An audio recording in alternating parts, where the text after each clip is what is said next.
राष्ट्र सर्वप्रथम राष्ट्र सर्वप्रथम राष्ट्र सर्वप्रथम राष्ट्र सर्वप्रथम राष्ट्र सर्वप्रथम की बात कार्यक्रम में आप सभी राष्ट्रवासियों का हार्दिक स्वागत है। उच्चतम न्यायालय ने तमिलनाडु के थूथुकुंडी में तांबा गलाने वाले संयंत्र को बंद करने के खिलाफ वेदांता समूह की याचिका खारिज कर दी। प्रधानमंत्री नरेंद्र मोदी ने झारखंड में सिंदरी उर्वरक संयंत्र का निरीक्षण किया, जो राष्ट्र के प्रति इसके आसन समर्पण का संकेत है। गोरखपुर और रामागुंडम में संयंत्रों के सफल पुनरुद्धार के बाद सिंदगिरी संयंत्र देश में तीसरी पुनर्जीवित उर्वरक सुविधा का प्रतीक है। जाति जनगणना रिपोर्ट ने कर्नाटक में राजनीतिक हलकों और समुदायों में हलचल पैदा कर दी है और लिंगायत समुदाय ने मुख्यमंत्री सिद्धारमैया और सरकार से दस्तावेज को स्वीकार नहीं करने की मांग की है। तेलंगाना के जहीराबाद के सांसद बीबी पाटिल ने बीआरएस से इस्तीफा दे दिया है। इसके बाद वह भारतीय जनता पार्टी में शामिल हो गए। लोकसभा चुनाव से पहले पार्टी अध्यक्ष और पूर्व मुख्यमंत्री के चंद्रशेखर राव को बड़ा झटका लगा है। भाजपा की दिल्ली इकाई ने संदेश खाली मुद्दे पर तृणमूल कांग्रेस सरकार के खिलाफ 3 मूर्ति चौक पर प्रदर्शन किया और पश्चिम बंगाल की मुख्यमंत्री ममता बनर्जी के इस्तीफे की मांग की। रक्षा मंत्रालय ने 39,125 करोड़ रुपए के 5 सैन्य खरीद सौदों पर हस्ताक्षर किए। मंत्रालय के मुताबिक इनमें से एक समझौता हिंदुस्तान एरोनॉटिक्स लिमिटेड के साथ किया गया है, जिसके तहत MiG-29 विमान के लिए हवाई इंजन की खरीद की जाएगी। महाराष्ट्र के मुख्यमंत्री एकनाथ शिंदे ने लोकसभा चुनाव से पहले एनसीपी प्रमुख शरद पवार द्वारा दिए गए रात्रि भोज के निमंत्रण को अस्वीकार कर दिया। भारतीय जनता पार्टी के मुख्यालय में राज्य मंत्री राजीव चंद्रशेखर ने भारत के पिछले दशक में परिवर्तनकारी परिवर्तनों को ध्यान में रखते हुए प्रधानमंत्री नरेंद्र मोदी की प्रदर्शन की राजनीति की सराहना की। इंडिया ब्लॉक को एक और बड़ा झटका देते हुए राष्ट्रीय जनता दल विधायक भरत बिंदु गुरुवार को राष्ट्रीय जनतांत्रिक गठबंधन में शामिल हो गए। भरत बिंदु 2020 में राजद में शामिल हो गए थे। प्रवर्तन निदेशालय ने कहा कि उसने अमेरिकी नागरिकों के साथ कथित ठगी से संबंधित धन शोधन मामले में एक वांछित व्यक्ति को जयपुर हवाई अड्डे से गिरफ्तार किया है। प्रधानमंत्री नरेंद्र मोदी ने आज झारखंड के सिंदरी धनबाद में 35,700 करोड़ रुपए की कई विकास परियोजनाओं की आधारशिला रखी। पीएम मोदी ने HURL मॉडल का निरीक्षण भी किया और सिंदरी संयंत्र नियंत्रण कक्ष का भी दौरा किया। इस दौरान पीएम मोदी ने सभा को संबोधित करते हुए कहा कि आज झारखंड में 35,700 करोड़ रुपए से अधिक की विकास परियोजनाओं की शुरुआत की गई है और राज्य के किसानों, आदिवासियों और नागरिकों को बधाई दी। पीएम मोदी ने सिंदरी उर्वरक संयंत्र शुरू करने के अपने संकल्प को याद करते हुए कहा कि यह मोदी की गारंटी थी और आज यह गारंटी पूरी हो गई है। प्रधानमंत्री ने 2018 में उर्वरक संयंत्र की नींव रखी थी। उन्होंने कहा कि इस संयंत्र के शुरू होने से स्थानीय युवाओं के लिए रोजगार के नए रास्ते खुलेंगे। वहीं प्रधानमंत्री ने आत्मनिर्भर भारत की यात्रा में आज की पहल के महत्व पर भी प्रकाश डाला। आज झारखंड को 35,000 करोड़ रुपए से अधिक की योजनाओं का उपहार मिला है। मैं अपने किसान भाइयों को, मेरे आदिवासी समाज के लोगों को और झारखंड की जनता को इन योजनाओं के लिए बहुत बहुत बधाई देता हूं। साथियों, आज यहां सिंदरी उर्वरक कारखाने का लोकार्पण किया गया है। मैंने संकल्प लिया था कि सिंदरी के इस खाद कारखाने को जरूर शुरू करवाऊंगा। ये मोदी की गारंटी थी और आज ये गारंटी पूरी हुई है। मैं 2018 में इस फर्टिलाइजर प्लांट का शिलान्यास करने आया था। आज सिर्फ सिंदरी कारखाने की ही शुरुआत नहीं हुई है, बल्कि मेरे देश के, मेरे झारखंड के नौजवानों के लिए रोजगार के हजारों नए अवसरों की शुरुआत हुई है।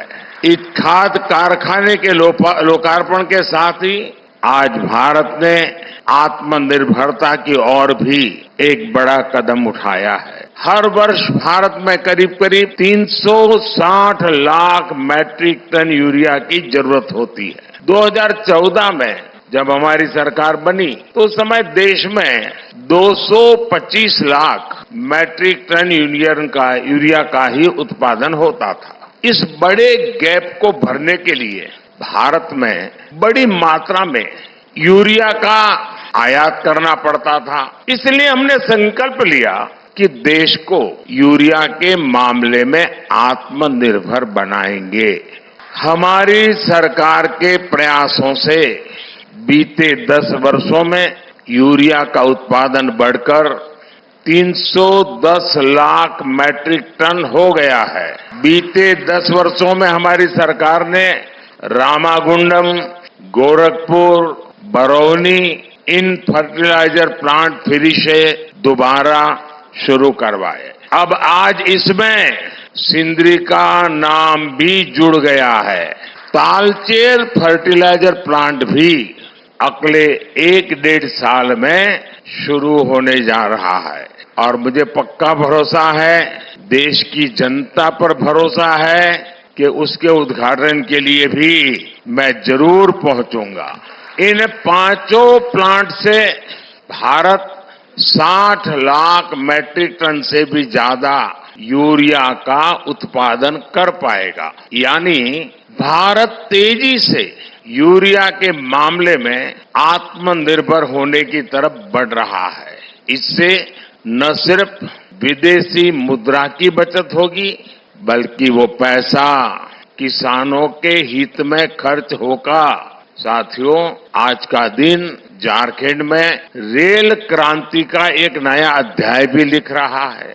नई रेलवे लाइन की शुरुआत से लेकर मौजूदा रेलवे लाइन के दोहरीकरण और कई अन्य प्रोजेक्ट्स आज यहां शुरू हुए हैं। इन प्रोजेक्ट से झारखंड की रीजनल कनेक्टिविटी और बेहतर होगी, यहां के आर्थिक विकास को गति मिलेगी। साथियों, बीते 10 वर्षों में हमने जनजातीय समाज, गरीबों, युवाओं और महिलाओं को अपनी सर्वोच्च प्राथमिकता बनाकर झारखंड के लिए काम किया है। साथियों, हमें 2047 से पहले अपने देश को विकसित बनाना है। आज भारत दुनिया की सबसे तेजी से आगे बढ़ती अर्थव्यवस्था वाले देशों में है। आपने देखा होगा, कल ही अर्थव्यवस्था के जो आंकड़े आए हैं वो बहुत ही उत्साह भरने वाले हैं। भारत ने सारे अनुमानों से और बेहतर प्रदर्शन करते हुए अक्टूबर से दिसंबर के क्वार्टर में 8.4%, 8.4% की विकास दर हासिल करके दिखाई है। ये दिखाता है कि भारत का सामर्थ्य कितनी तेजी से बढ़ रहा है। इसी गति से आगे बढ़ते हुए ही हमारा देश विकसित बनेगा और विकसित भारत के लिए झारखंड को भी विकसित बनाना उतना ही जरूरी है। केंद्र सरकार इस दिशा में हर तरह से झारखंड को सहयोग कर रही है। मुझे विश्वास है कि भगवान बिरसा मुंडा की यह धरती विकसित भारत के संकल्पों की ऊर्जा शक्ति बनेगी। लोकसभा चुनाव 2024 से पहले तेलंगाना में बीआरएस को बड़ा झटका लगा है। जहीराबाद से वर्तमान सांसद बीबी पाटिल ने दिल्ली में भारतीय जनता पार्टी ज्वाइन कर ली है। दिल्ली में बीजेपी नेता और केंद्रीय मंत्री राजीव चंद्रशेखर और पार्टी के महासचिव तरुण चुग की मौजूदगी में बीबी पाटिल ने बीजेपी की सदस्यता ग्रहण की। हमारे बीच में आज 2 term member of parliament BRS से जहीराबाद पार्लियामेंट्री कॉन्स्टिट्यूएंसी के बीबी पाटिल जी आए हैं, हमारे परिवार को ज्वाइन कर रहे हैं। वो आदरणीय प्रधानमंत्री श्री नरेंद्र मोदी जी के 10 वर्षों में किए हुए गरीब कल्याण के कार्यों को और पूरे विश्व के अंदर भारत की बढ़ती हुई चमक व दमक को देखकर, देश की उन्नति व तरक्की को देखकर उन्होंने ये फैसला किया कि वो भारतीय जनता पार्टी में शामिल हो रहे हैं। उन्हें आज हमने सदस्यता दी है, मैं उनका स्वागत करता हूं और भारतीय जनता पार्टी के राष्ट्रीय अध्यक्ष जेपी नड्डा जी की ओर से भी उनका स्वागत करता हूं। ये जो ज्वाइनिंग हुई है, हर ज्वाइनिंग एक अच्छा नेता भाजपा में आया है जिसने समाज के अंदर काम किया है, जिसका नाम है और जिसे लगता है कि तेलंगाना का विकास होना चाहिए, क्योंकि पहले वंशवाद की वेला ने तेलंगाना को जकड़ रखा था, भ्रष्टाचार ने जकड़ रखा था, कट मनी की पॉलिटिक्स वहां चल रही थी। और आज इन सब के आने के बाद, और मैं समझता हूं बीबी पाटिल जी के आने के बाद, आज टीआरएस उब्लिक बीआरएस पूर्णतः समाप्त हो गई है। मैं स्वागत करता हूं बीबी पाटिल जी का, और बीबी पाटिल जी के आने से जहां भारतीय जनता पार्टी, बीबी पाटिल जी एक बड़ा चेहरा है, पार्टी का विस्तार भी होगा, और बीबी पाटिल जी को साथ लेकर हम भारतीय जनता पार्टी को और आगे बढ़ाएंगे। पिछले 10 साल के कार्यकाल में सबका साथ, सबका विकास, सबका विश्वास का नारा लेके पूरे भारत देश का विकास करने का काम किए, सो मोदी जी को मैं बहुत बहुत धन्यवाद देना चाहता हूँ। हकीकत में देश का विकास करने का जो सोच है वो मोदी जी के पास है, मोदी जी के साथ है, मोदी जी के सोच में है, इसलिए इस तरीके के काम हमने पिछले 10 साल में देखे सो है।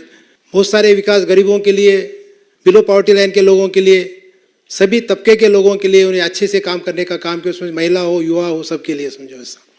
आज खास करके मोदी सरकार आने के पहले अपना जीडीपी 5.3 था, आज वो 8.4 होगा। इसके ऊपर से अपना विकास कहाँ पे उसको मालूम पड़ जाता है।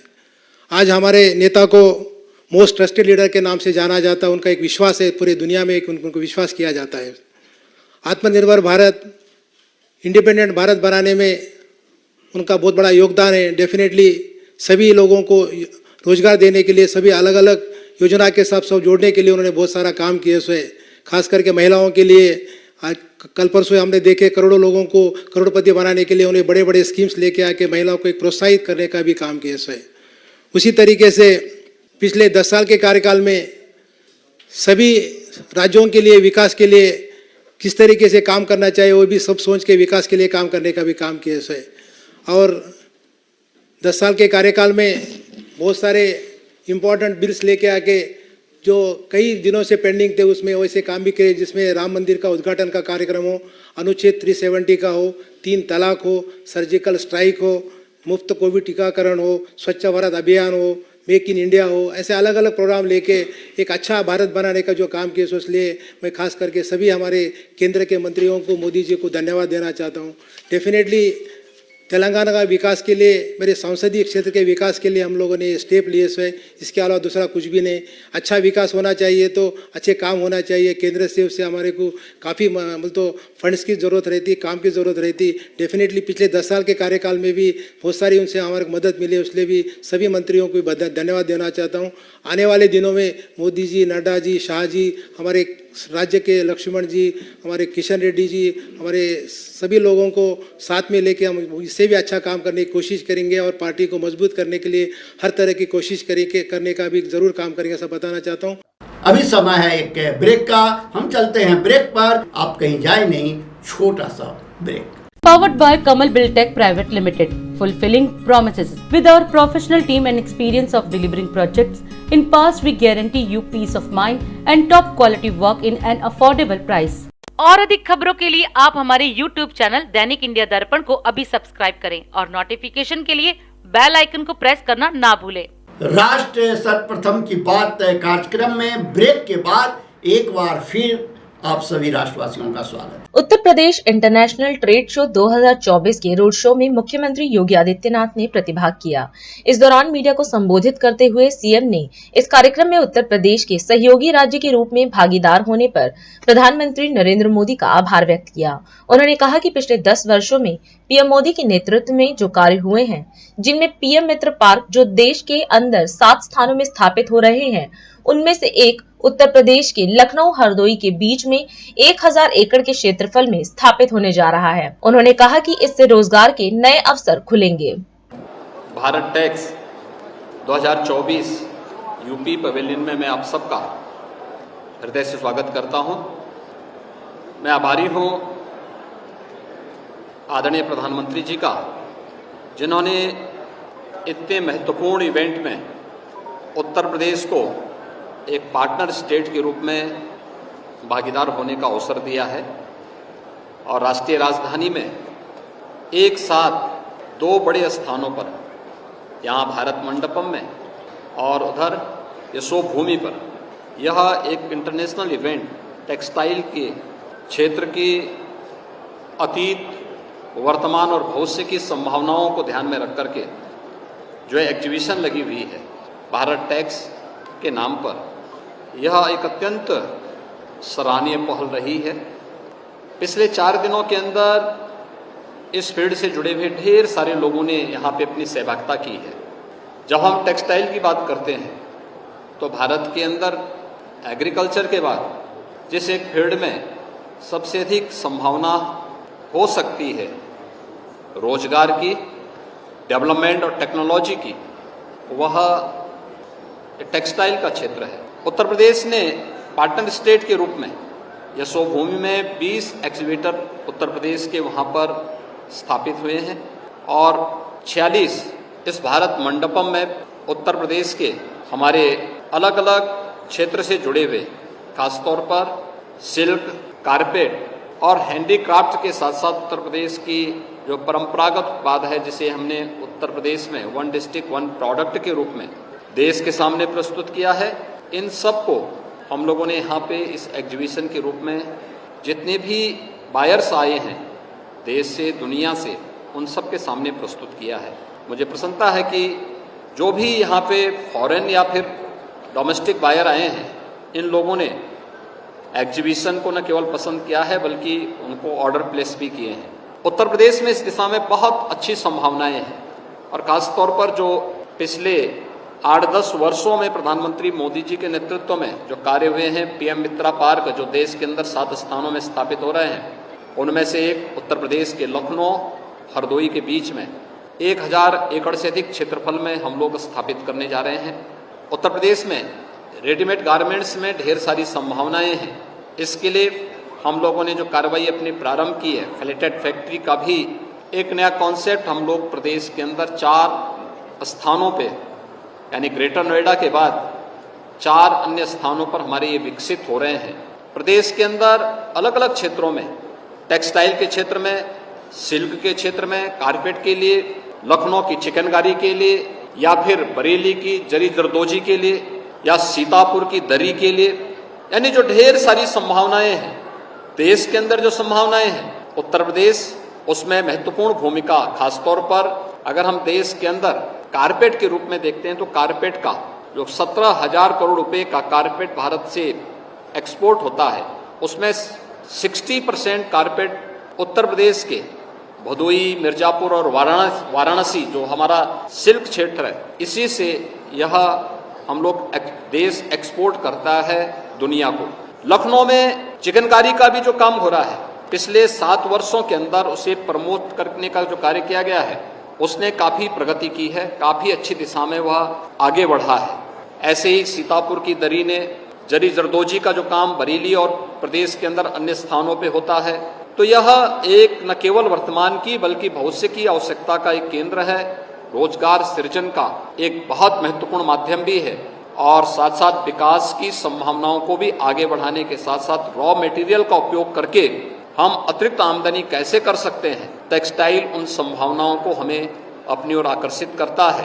भारत मंडपम और यशोभूमि में जो यह 4 दिवसीय कार्यक्रम हुआ है, यह अत्यंत सराहनीय रहा है। आज इसके इसी अब कार्यक्रम की श्रृंखला में मुझे यहाँ आने का अवसर प्राप्त हुआ है। उत्तर प्रदेश पार्टनर स्टेट के रूप में इस पूरे अभियान में सहभागी बना रहा है। उत्तर प्रदेश के लिए भी और देश के लिए जिन 7 स्थानों पर पीएम मित्र पार्क के रूप में टेक्सटाइल की नई संभावनाओं को लेकर के कार्य प्रारंभ होने जा रहे हैं, उनके लिए एक अवसर है और न केवल भारत बल्कि दुनिया का मार्केट इसके लिए भारत की प्रतीक्षा भी कर रहा है। मुझे पूरा विश्वास है कि 4 दिवसीय भारत टैक्स का यह कार्यक्रम प्रधानमंत्री मोदी जी के विजन के अनुरूप अपने लक्ष्यों को जरूर प्राप्त करेगा। दिल्ली के वित्त मंत्री अतिशी ने विधानसभा में आर्थिक सर्वे पेश करने के उपरांत मीडिया को संबोधित किया। इस दौरान उन्होंने बताया कि आज दिल्ली विधानसभा में आर्थिक सर्वे पेश किया गया है। उन्होंने कहा कि हस्तक्षेप के बावजूद दिल्ली में प्रति व्यक्ति आय बढ़ी है। जीडीपी में पिछले साल के मुकाबले 9.17% की बढ़ोतरी हुई है और दिल्ली में प्रति व्यक्ति आय में 22% की बढ़ोतरी देखने को मिल रही है। आपको बता दें कि दिल्ली सरकार का बजट 4 मार्च सोमवार को पेश किया जाएगा। आज मैंने वित्त मंत्री के तौर पे दिल्ली का इकोनॉमिक सर्वे विधानसभा में प्रस्तुत किया।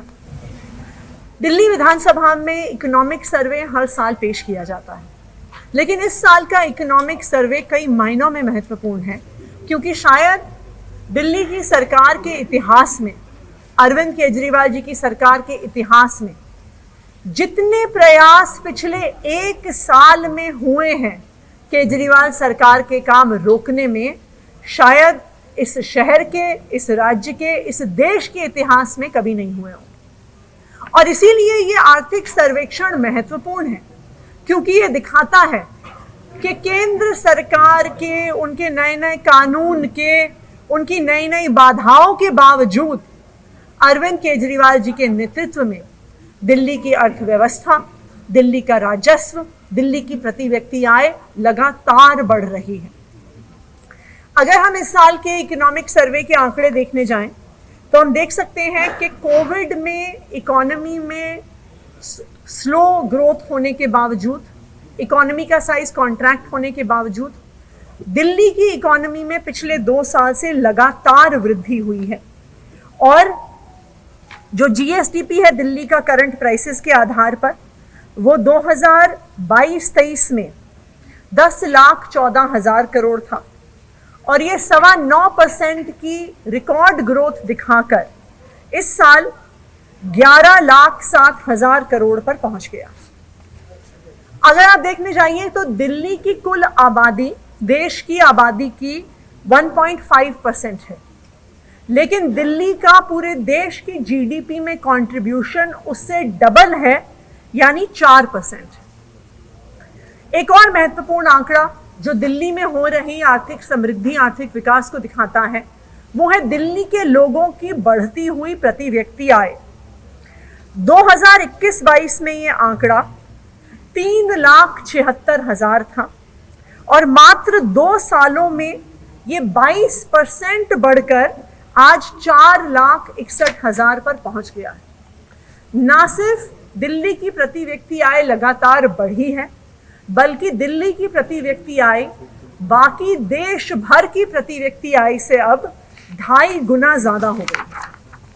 2 और महत्वपूर्ण आंकड़े मैं आपके सामने रखना चाहूंगी, वो है महंगाई दर और बेरोजगारी दर का।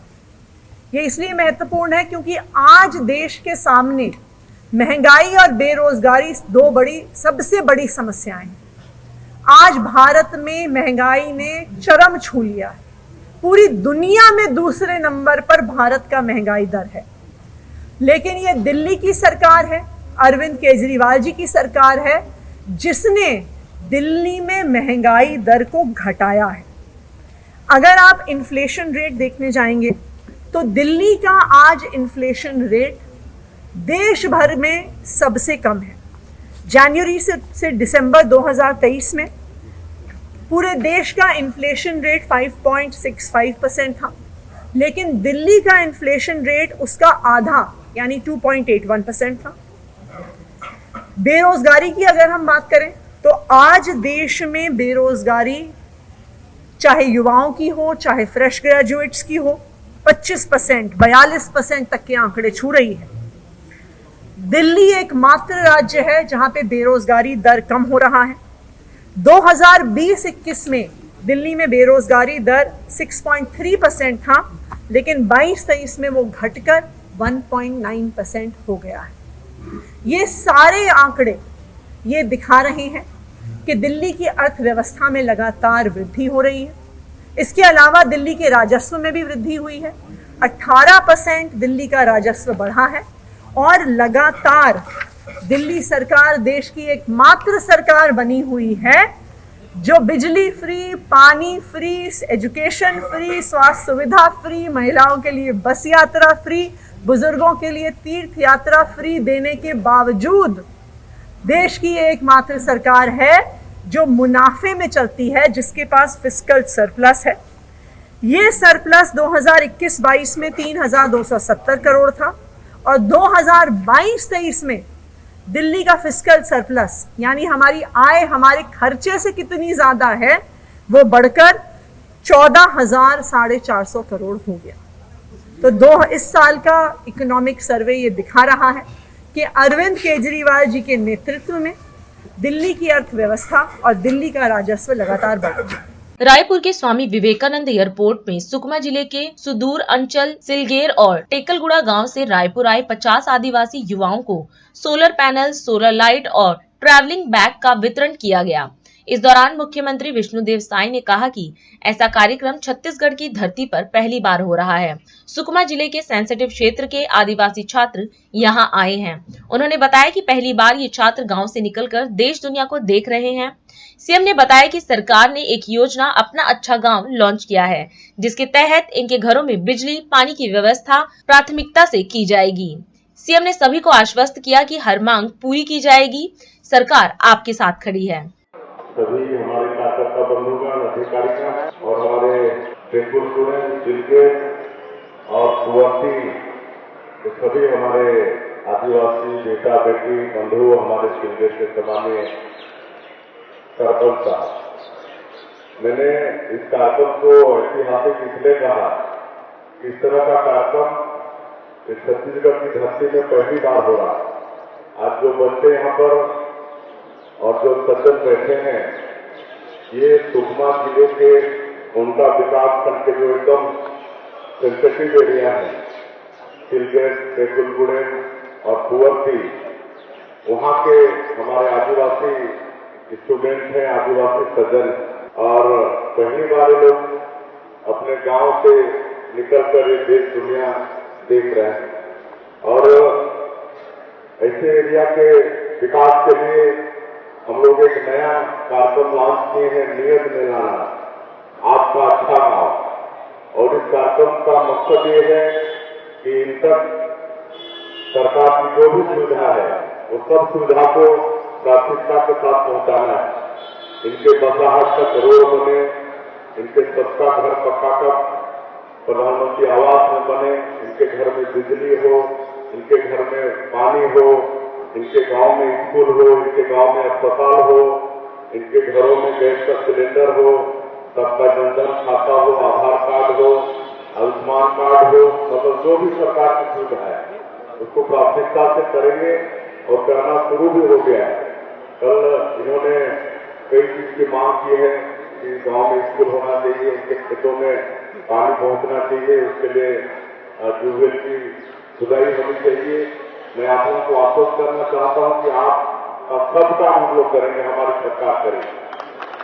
आप लोग खाली एकजुट रहिए, गांव में किसी भी असामाजिक तत्व को पनपने मत दीजिए। ये एक आप गांव में बना के रखिए ताकि पूरी सरकार आप लोगों के सामने खड़ी है, आप लोगों का हर मांग हम लोग पूरा करेंगे, या आप लोग विश्वास करिए। और आज की समय कम है, आज इनको एक सोलर पैनल दे रहे हैं 208 क्षमता का, एक बैटरी दे रहे हैं 12.8 वोल्ट का, और एलईडी लाइट दे रहे हैं, पंखा दे रहे हैं। डीटीएच इनके घरों में पहुंचाएंगे, कहे कि वो कुछ हेवी है इसलिए उसके घरों में ले जाके पहुंचाएंगे। उस तरह से ये जो व्यवस्था दे रहे हैं, जिससे हमारे जो बच्चे हैं, स्टूडेंट हैं, रात को उसको प्रकाश मिलेगा, पढ़ाई कर पाएंगे और मोबाइल वगैरह चार्ज कर पाएंगे। तो सारी सुविधा वहाँ पर उपलब्ध कराने के लिए हमारी छत्तीसगढ़ की सरकार कटिबद्ध है। बहुत बहुत शुभकामनाएं हैं, आगे बढ़िए, छत्तीसगढ़ को आगे बढ़ाइए। आप लोग जब तक आगे विकास की धारा से नहीं जुड़ेंगे तो हम लोग ये नहीं कर सकते कि हमारा छत्तीसगढ़ विकसित छत्तीसगढ़ हो गया। तो आप सब लोगों की चिंता हमारे देश के यशस्वी प्रधानमंत्री जी नरेंद्र मोदी जी करते हैं। जब भी हम लोग जाते हैं तो पूछते रहते हैं आप लोग के विषय में कि वहाँ आप लोग क्या करते हैं, सुविधा पहुंचा रहे हैं। आज फिर हम लोग जा रहे हैं, आज फिर वो पूछेंगे। तो प्रधानमंत्री जी भी आप लोगों से सुख में बराबर चिंता करते रहते हैं, इसमें किसी बात की आप लोग को चिंता करने की आवश्यकता नहीं है। अब यहाँ पर भारतीय जनता पार्टी की सरकार है, डबल इंजन की सरकार है, आप सब लोग का सर्वांगीण विकास होगा।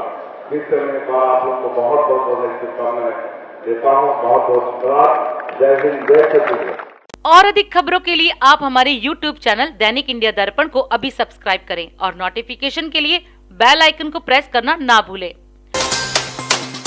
आज हम इस कार्यक्रम में आपसे विदा लेते हैं। आप अन्य खबरों के लिए बने रहे। राष्ट्र सर्वप्रथम, वंदे मातरम, जाग उठा है भारत। राष्ट्र सर्वप्रथम। राष्ट्र सर्वप्रथम राष्ट्र सर्वप्रथम राष्ट्र सर्वप्रथम